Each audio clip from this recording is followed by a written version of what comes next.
Hi, I'm Scott Sheldon, and welcome to this episode of Winegazer. Thank you so much for tuning in. So for this episode, we have something special for you. Pinot Noir Battle. Wines $50 and under, coming from California. So before we get started, I just want to set the record straight. We're not going to be breaking bottles here. We're not going to get violent. We're just having fun. Wine can be a little bit stuffy at times. So I thought it'd be fun to go, head to head, 4 different wines. I'm going to pick the one that I like the best for my palate. Maybe different from what you'd pick. So again, 4 different wines from California, 4 different wineries, 4 different appellations of California. That's right, baby. Awesome! We're going to get nerdy up in here. It just so happened the way it worked out, so we're going to check out the different characteristics and nuances of the Pinot Noir grape in different places in California. So, first wine, Ampelos, 2008 Pinot Noir. This is called the Lambda, the magnitude, referring to their Ampelos vineyard, expressing the magnitude of that vineyard, and Lambda meaning the letter A, the Greek letter A. $35 US, 14.2% alcohol, and it's the Santa Rita Hills appellation. Small appellation that's part of the bigger Santa Ynez Valley appellation located in Santa Barbara County. So let's give this wine a pour.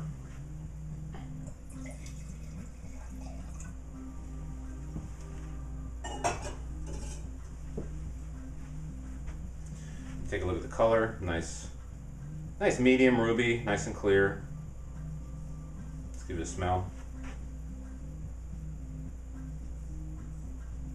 Wonderful spice is the first thing that really hits me. Exotic spice, like Asian or even Indian spices coming through.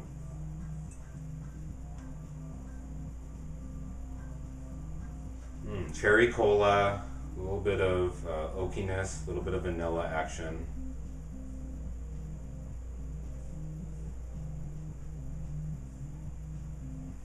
Very nice. I like the cherry cola action that's going on there. Let's give it a little taste.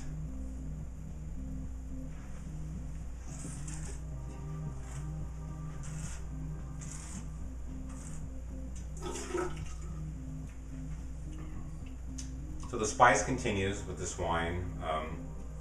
It's really one of those things you'll notice in Santa Rita Hills Pinot Noirs. It is kind of indicative to that style when you drink a lot of wines from Santa Rita Hills. If you like that spiciness, if you like that maybe like in Syrah or some of the Rhone wines, you may want to check out some of the Pinot Noirs from Santa Rita Hills. Let's give it another taste.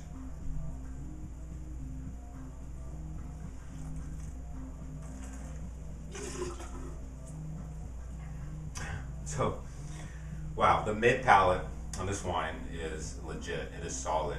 It has no gaps, no holes. It is dense. I like it. Nice finish, nice structure on this wine.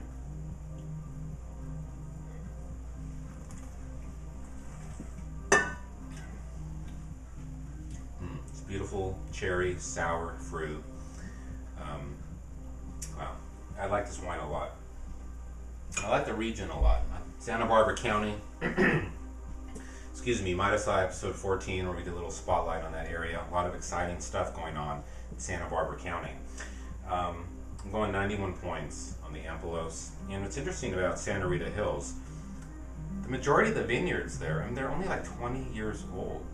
So, we're still on a different learning curve than France is. People compare us to Burgundy.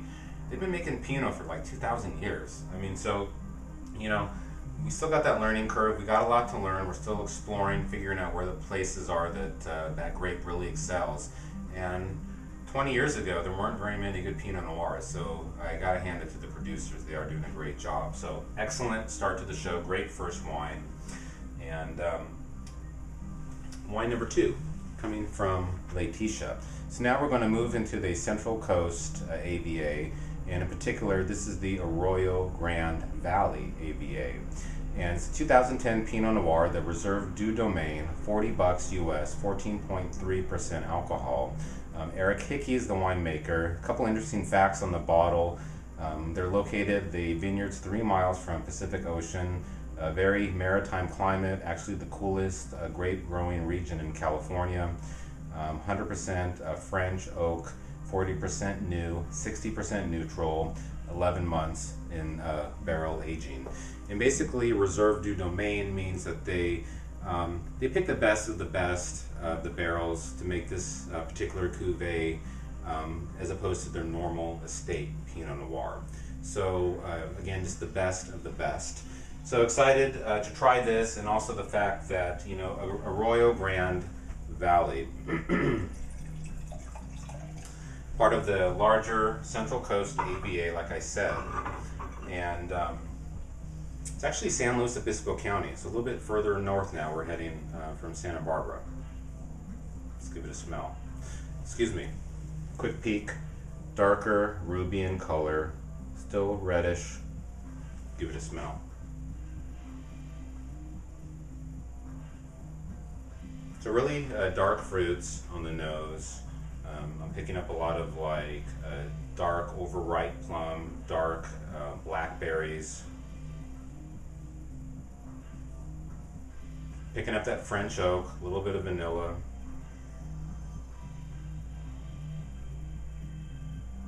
And then like a hint of crushed violets, which you'll find a lot in Pinot Noirs from all over the world, really. Let's give it a taste.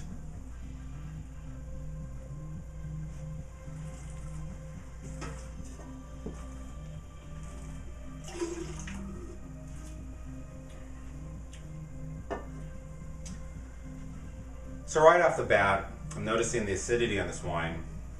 Kind of not where I like it for Pinot Noir. It's a little bit on the low side. The fruit's a little bit jammy. It actually reminds me of like a lullaberry pie, one of the great berries that you'll find if you're going through Central Coast. If you go into the right coffee shops and stuff, you'll find fresh lullaberry pie. And it's really something. It's like my mouth's starting to water now just thinking about it. But you know, this wine, in a lot of ways, it's not coming across like a Pinot Noir.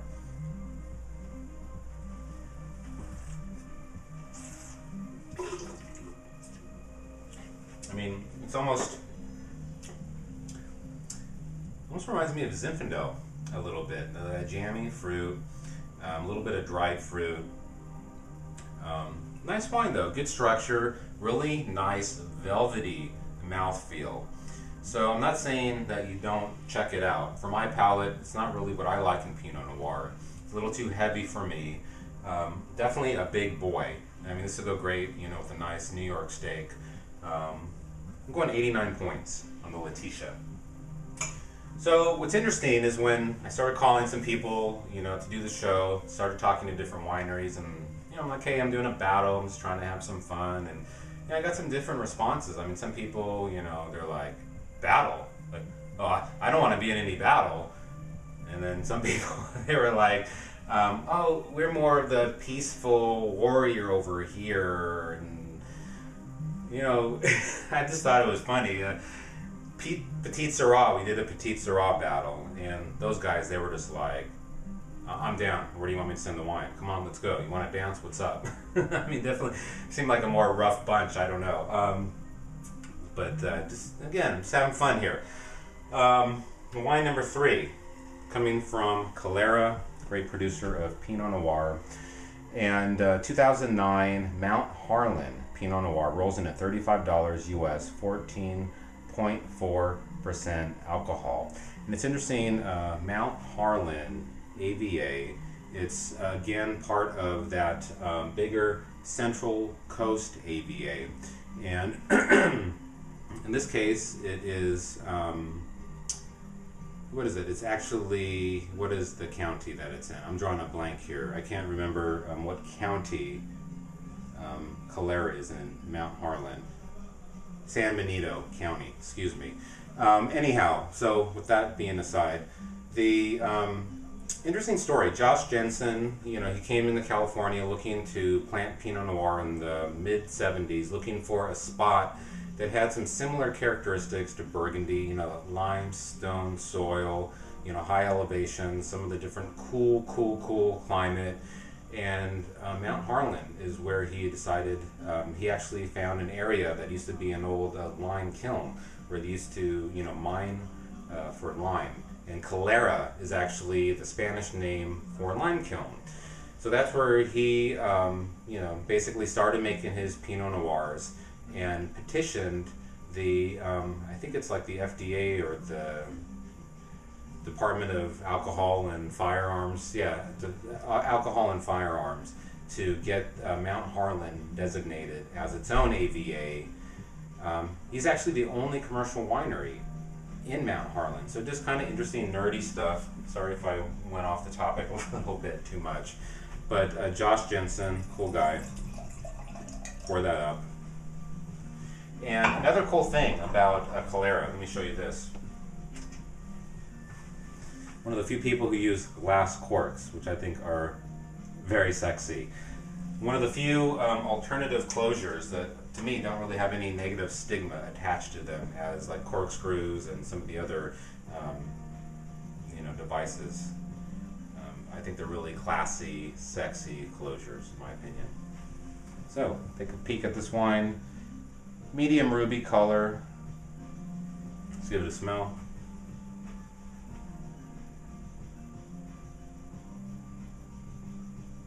Wonderful fresh raspberries coming through on this wine.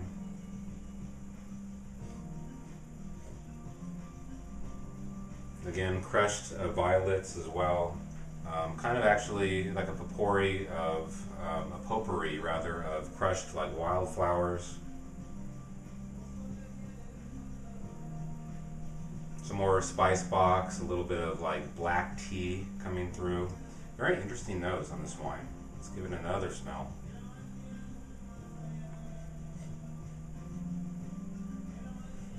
Nice, well integrated oak. Excuse me. Let's give it a taste.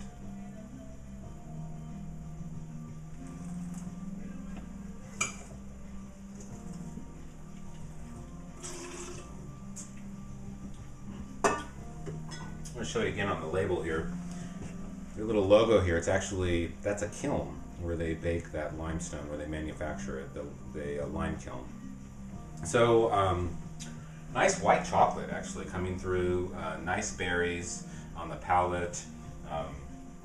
This wine has a little bit more minerality than the rest of the pack so far, coming from that limestone soil up at Mount Harlan.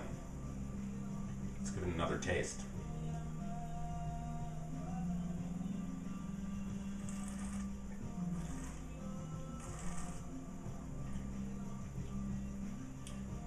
Great acidity on this wine, great minerality. This would be an awesome food wine.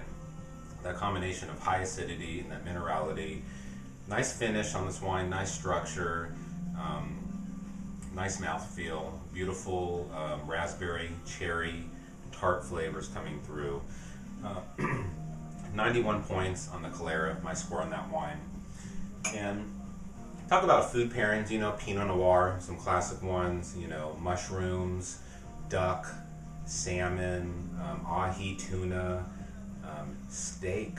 People are always Cabernet Sauvignon, Merlot. Actually Pinot Noir is a very underrated steak wine, especially if you're going with, filet mignon, maybe in New York. If you're going to have a real fatty ribeye, or you're going to have like even, any other like fatty cut like that, Cabernet Sauvignon maybe is a better pairing. But like for New York or filet mignon, definitely check out Pinot Noir. Just a really great pairing. Another great pairing that I should show you, by the way, beef jerky. I recommend you try this at home. Nice, casual, fun thing to play around with. You can teriyaki, the regular flavor, the peppered flavors, pair them up with different Pinot Noirs, and I bet you'll find some cool things that will happen with that. So, wine number 4, coming from Linmar Estate, and now we're going to the Russian River Valley AVA, part of the Sonoma County. It's its own big AVA, Russian River Valley. So we have here 2008 Linmar Estate, 14.7% alcohol, $40 US this wine rolls in at. And Russian River Valley is a huge AVA. Like 20% of all the Pinot Noir coming from California comes from the Russian River Valley AVA.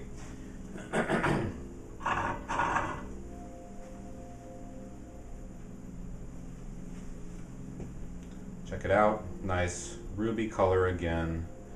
A lot of these wines pretty consistent in color, you know, they're really ruby, really red, don't have a lot of purple, don't have a lot of brown tones.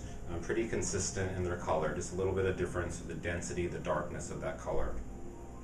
Let's give it a smell.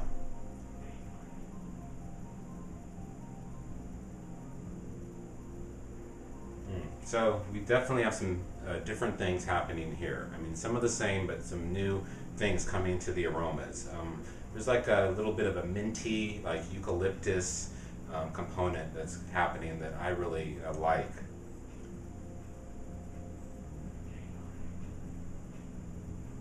Very floral again, you know, like that potpourri, that mixed dried flowers. This is just screaming violets. This is beautiful.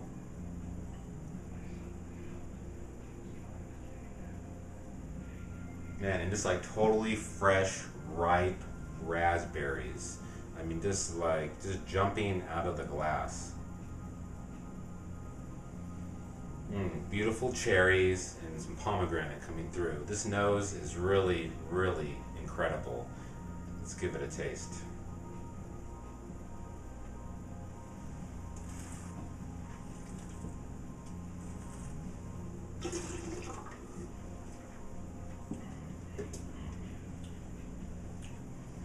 Very silky mouthfeel on this wine. Great acidity. Really wonderful bright red fruit, sour bright red fruit on the palate. Nice finish. You can still pick up on that sour cherries on the back of your palate there. Still lasting, still lingering. Let's give it another taste.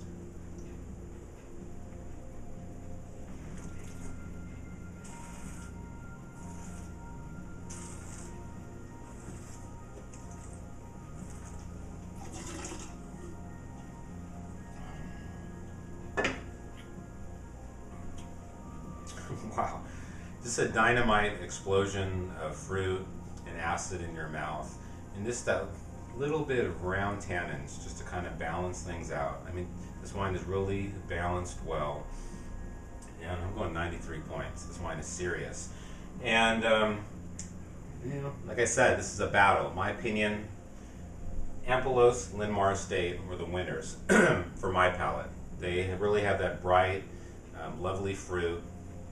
The Calera was really a close third, and Letitia, good wine, but not really what I like for my palate. But nonetheless, you know, it's fun to get nerdy, explore the different regions, the different appellations of California, and see how one grape can really, you know, be made differently, taste different, smells different, and that's what, you know, we're doing here, just having fun and exploring.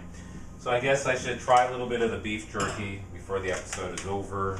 Just like I said, you know, it's a fun pairing to do, and you know, some people may say it's not, you know, oh this or oh that, you know, but you know, it's, again, we're just having fun.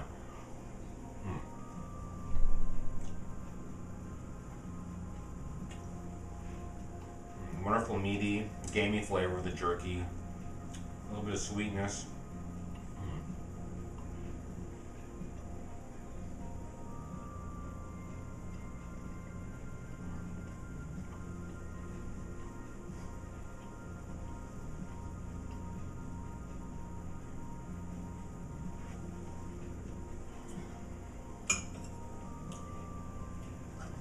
It's actually pretty interesting. That is really good. So I recommend you pick up a couple of these wines, have fun with them, let me know what you think, you know, get some beef jerky, have some fun, And again, I want to say thank you to all the wineries who sent in wines to participate in this episode. Thank you very much. And until next time, cheers.